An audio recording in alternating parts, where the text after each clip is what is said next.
देखिए calculation method का जो फर्स्ट मेथड है अपन यहाँ पे डिस्कस कर रहे हैं और जो डेटा दिए हुए हैं उससे आप कोरिलेशन फाइंड करना सीखेंगे इस वीडियो में। फर्स्ट मेथड है बाय एक्चुअल मीन मेथड, मतलब वास्तविक समांतर माध्य विधि से सहसंबंध गुणांक आप ज्ञात कर रहे हैं। दैट मींस आपको ज्ञात करना है सहसंबंध गुणांक ज्ञात करना है जिसको कोरिलेशन बोला जाता है। और इसका क्वेश्चन अगर आप बीसीए एग्जाम दे रहे हो, अभी आने वाले हैं जस्ट आपके थर्ड सेमेस्टर में जो एनईपी जो एग्जाम दे रहे हैं, तो किसी भी यूनिवर्सिटी के अंदर बीसीए के अंदर जो स्टैटिस्टिक्स का जो सिलेबस आया है उसके अंदर कैलकुलेशन मेथड मतलब कोरिलेशन फाइंड करने में कैलकुलेशन और एक्सपेरिमेंट मेथड दोनों मेथड की इंपॉर्टेंस है। आप अच्छे से सीख लीजिए। पिछले वीडियो में इसके बारे में आपको बताया गया था कि कैलकुलेशन मेथड और experiment method very very important method है। तो कैलकुलेशन मेथड में ये फर्स्ट मेथड अपन यहाँ पर काम में लेंगे एक्चुअल मीन मेथड से। दो मेथड और भी है तो उनको भी आपको आने वाले वीडियो में आपको पढ़ाया जाएगा, ये ध्यान रखना है। एक्चुअल मीन में वेरी सिंपल है, यहाँ पे dx और dy जो दिख रहा है, dx का मतलब है x में से x बार को लेस करना और dy का मतलब है y में से y बार को लेस करना। मतलब x बार और y बार का मतलब क्या है तो आप यहाँ पे लिख सकते हैं या समझ सकते हैं।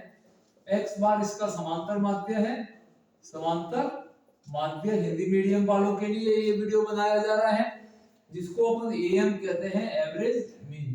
तो समांतर माध्य जब डेटा दिए हुए होते हैं तो sum of data upon number of data से दिया जाता है। तो यहाँ पे अपन ने इसके लिए टेबल क्रिएट कर लिया। सबसे पहले x डेटा लिख दिए, इन दोनों राशियों के बीच में आपको सहसंबंध गुणांक r फाइंड करना था और r फाइंड करने के लिए x डेटा की सीरीज बना दी, ये y डेटा की सीरीज बना दी। आपको सबसे पहला काम ये टेबल ध्यान रखनी है, टेबल याद रखनी नहीं है, फॉर्मूले को देखना है। फॉर्मूले क्या होता है dx into dy, dx का मतलब x माइनस x बार, तो पहले ये x होगा तो उसके बाद क्या आएगा dx आएगा, dx का मतलब है x में से x बार को लेस करना है, बराबर है। अब x में से x बार को लेस करना है तो आपको x बार निकालना पड़ेगा। x बार यहाँ पर एक्चुअल काम में लिया जा रहा है, मतलब जो डेटा है इनका वास्तविक समांतर माध्य क्या है उसको काम में लेके अपन x बार निकालेंगे।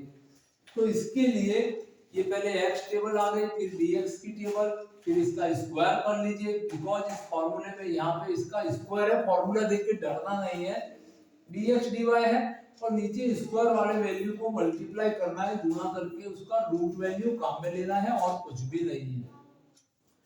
दैट मींस अपन स्टार्ट करते हैं इस वीडियो को। और विशेष तौर पर ये वीडियो बनाया जा रहा है जो बीसीए या फिर सीए फाउंडेशन या जो इंजीनियरिंग सेक्शन से है उनको पर्पस को ध्यान में रख के ये बनाया जा रहा है। वैसे इकोनॉमिक्स वाले या बीकॉम कर रहे हैं उनके भी सिलेबस में कोरिलेशन वेरी इंपॉर्टेंट पार्ट रहता है, सिलेबस में रहता है और इसका क्वेश्चन आपके एग्जाम के सी सेक्शन में पक्का आता है और बी में भी आता है। तो ध्यान रहे कैलकुलेशन एंड एक्सपेरिमेंट मेथड, ये आप दोनों नाम भूलना नहीं, आपको अभी से बताया जा रहा है, आपके एग्जाम में ये क्वेश्चन आपके 100% होते हैं। तो अपन यहाँ स्टार्ट करते हैं। x बार सबसे पहले एवरेज मीन निकालेंगे x ग्रुप का, तो x बार का फॉर्मूला है सिग्मा x अपॉन n। यहाँ पे डेटा को गिन लेते हैं तो 1 2 3 4 और 5 डेटा है, मतलब n बराबर आपके पास में 5 है, तो 5 डेटा है n बराबर और सिग्मा x। तो इसको जोड़ते हैं तो देखिए यहाँ पे आपके पास कितना आता है, सिग्मा x 9 6 15 है 25 आता है यहाँ पे। इसी तरह से y ग्रुप की जोड़ करते हैं तो आपके पास में सिग्मा ऑफ y बराबर आपके पास 30 आता है। अब दोनों का एवरेज भी निकालेंगे तो x बार का जो वैल्यू आएगा 25 सिग्मा x मतलब x आंकड़ों की जोड़ या sum of the x datas upon number of datas. तो आपने 5 डेटाज का ये सम लिया था, इसको 5 से कैंसिल करेंगे तो x बार का वैल्यू आपके पास में 5 आ जाता है और y बार निकालेंगे तो summation of y upon n, तो ये 30 अपॉन 5 से आपका y बार वैल्यू है वो 6 आता है। अब अपन ने x बार निकाल दिया है, यहाँ पे y बार निकाल दिया है, इन दोनों वैल्यू को अगली टेबल पे आना है तो dx बराबर x माइनस एक्स बार, मतलब जो ये x के जो वैल्यू दिए हुए हैं इसमें से x बार का वैल्यू आप देख लीजिए, यहाँ पे याद कर लीजिए 5 है, प्लस का आएगा तो प्लस का लिखना है, माइनस का आता है तो माइनस का लिखना है। तो यहाँ पे 2 है, 2 में से 5 को लेस करेंगे x बार को, x माइनस एक्स बार, यहाँ पे x का वैल्यू 2 है और x बार का वैल्यू 5 है, तो आपके पास माइनस का 3 बचता है, तो आपको यहाँ पे माइनस का 3 लिखना है। अब 3 में से 5 को लेस करेंगे तो यहाँ पे 2 की जगह 3 में से 5 को लेस करेंगे तो माइनस का 2 आएगा। दैट मींस इनको सावधानी पूर्वक आपको घटते हुए क्रम में लिखना है। 5 माइनस 5 से 0 आएगा, यहाँ पे प्लस 1 और 9 माइनस 5 करेंगे तो 4 आएगा। अब इनका स्क्वायर कर दो, जो आपने डिफरेंस निकाला है dx का मतलब x में से x बार को घटाना है, difference from x to mean, मतलब एवरेज मीन को घटाने पर प्राप्त राशि। अब इसको स्क्वायर करेंगे तो -3 का स्क्वायर करने पर आपके पास में प्लस का 9 आएगा, -2 का स्क्वायर करेंगे प्लस का 4 आएगा। सारे डेटा पॉजिटिव हो जाते हैं, स्क्वायर करने पर नेगेटिव का भी पॉजिटिव आता है और पॉजिटिव का भी पॉजिटिव ही आता है। +1 का स्क्वायर 1 और 4 का स्क्वायर 16। यहाँ पे देखिए सिग्मा dx स्क्वायर लिखा हुआ है, तो इसकी भी जोड़ कर देते हैं, तो सिग्मा ऑफ dx का स्क्वायर बराबर आपके पास यहाँ पे वैल्यू आ जाता है। तो यहाँ से 16 and 1 17, 17 and 4 21, 21 and 9 is 30 आपको यहाँ पे मिलता है। ये सिग्मा dx स्क्वायर की जोड़ आ गई। अब यहाँ पे है y minus Y bar, that means ये y का वैल्यू 2 है, 2 में से y बार कितना है, यहाँ पे आपके पास जो y ग्रुप का एवरेज मीन 6 है, मतलब 2 में से 6 को घटाना है, तो 2 में से 6 को घटाएंगे तो माइनस का 4, 5 में से 6 को घटाएंगे, इस प्रकार से आप समझ सकते हैं। 5 माइनस 6, तो 5 देखिए प्लस का है और 6 माइनस का है, तो यहाँ पे माइनस का 1 बचता है, तो -1 लिखते हैं। 6 में से 6 को घटाने पर 0, 7 में से 6 को गया तो 1 और 10 में से 6 गए तो आपके पास 4 बचते हैं। इनका स्क्वायर कर लेते हैं, तो माइनस का स्क्वायर प्लस का 16, माइनस से ये प्लस का 1, ये 0, ये प्लस का 1 और ये 16। अब इसकी भी जोड़ लिख देते हैं, dy square, that means sigma of dy का स्क्वायर बराबर आपके पास 16 16 32 33 और 34 34 आ जाता है। अब बची अंतिम टेबल dx इंटू dy, मतलब जो x का डिफरेंस वाले जो डेटा की जो वैल्यू थी और जो y के डेटा वाली जो वैल्यू है, इन दोनों को मल्टीप्लाई करके यहाँ पे लिखना है। प्लस आता है तो प्लस आएगा और माइनस आता है तो माइनस। माइनस का 3 है और फर्स्ट वैल्यू यहाँ पे माइनस का 4 है, तो देखिए माइनस से माइनस को मल्टीप्लाई करने पर प्लस आ जाएगा, तो -3 से -4 को मल्टीप्लाई करने पर यहाँ पे प्लस का 12 आया।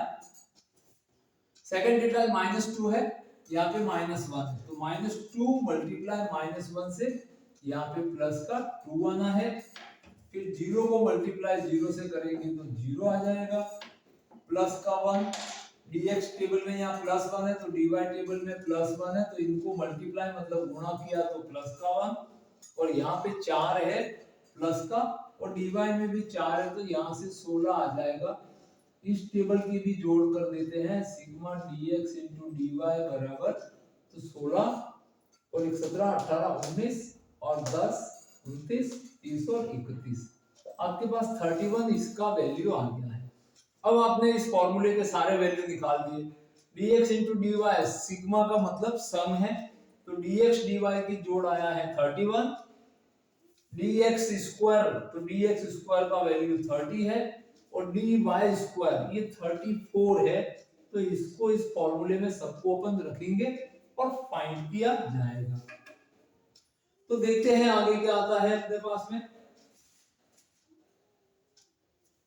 तो अपन यहां से अपना फॉर्मूला अप्लाई करते हैं कोरिलेशन का।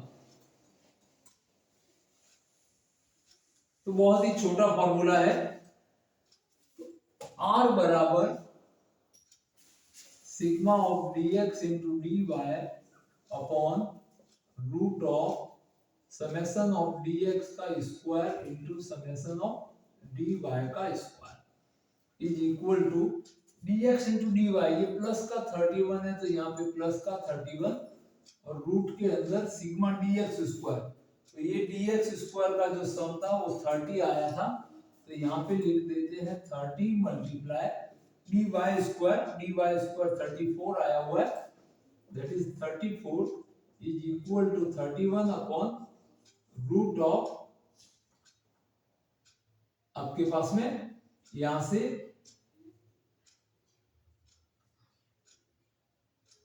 जीरो का जीरो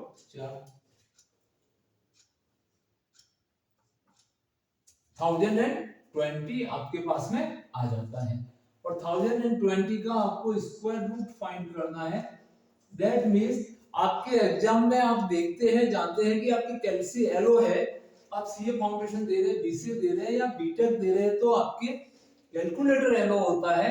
तो 1020 का आप अप्रोक्सी स्क्वायर रूट फाइंड कर लेंगे। तो स्क्वायर रूट इसका फाइंड करने पर आपके पास में लगभग ये 31.97 के आसपास आता है। अब इस वैल्यू से इसको डिवाइड करेंगे तो फाइनली आपके पास में जो r का वैल्यू जो आएगा, इससे इसको डिवाइड करा दीजिए तो 0.97 के आसपास आपके पास कोरिलेशन का वैल्यू आ जाता है। अब ये जो कोरिलेशन का वैल्यू अपन ने फाइंड किया है, तो इसको आपको थोड़ा सा इंडिकेट करना है कि इसकी डायरेक्शन कौन सी है और डिग्री कौन सी है। डायरेक्शन मतलब ये कौन सी दिशा में है, धनात्मक है या ऋणात्मक है।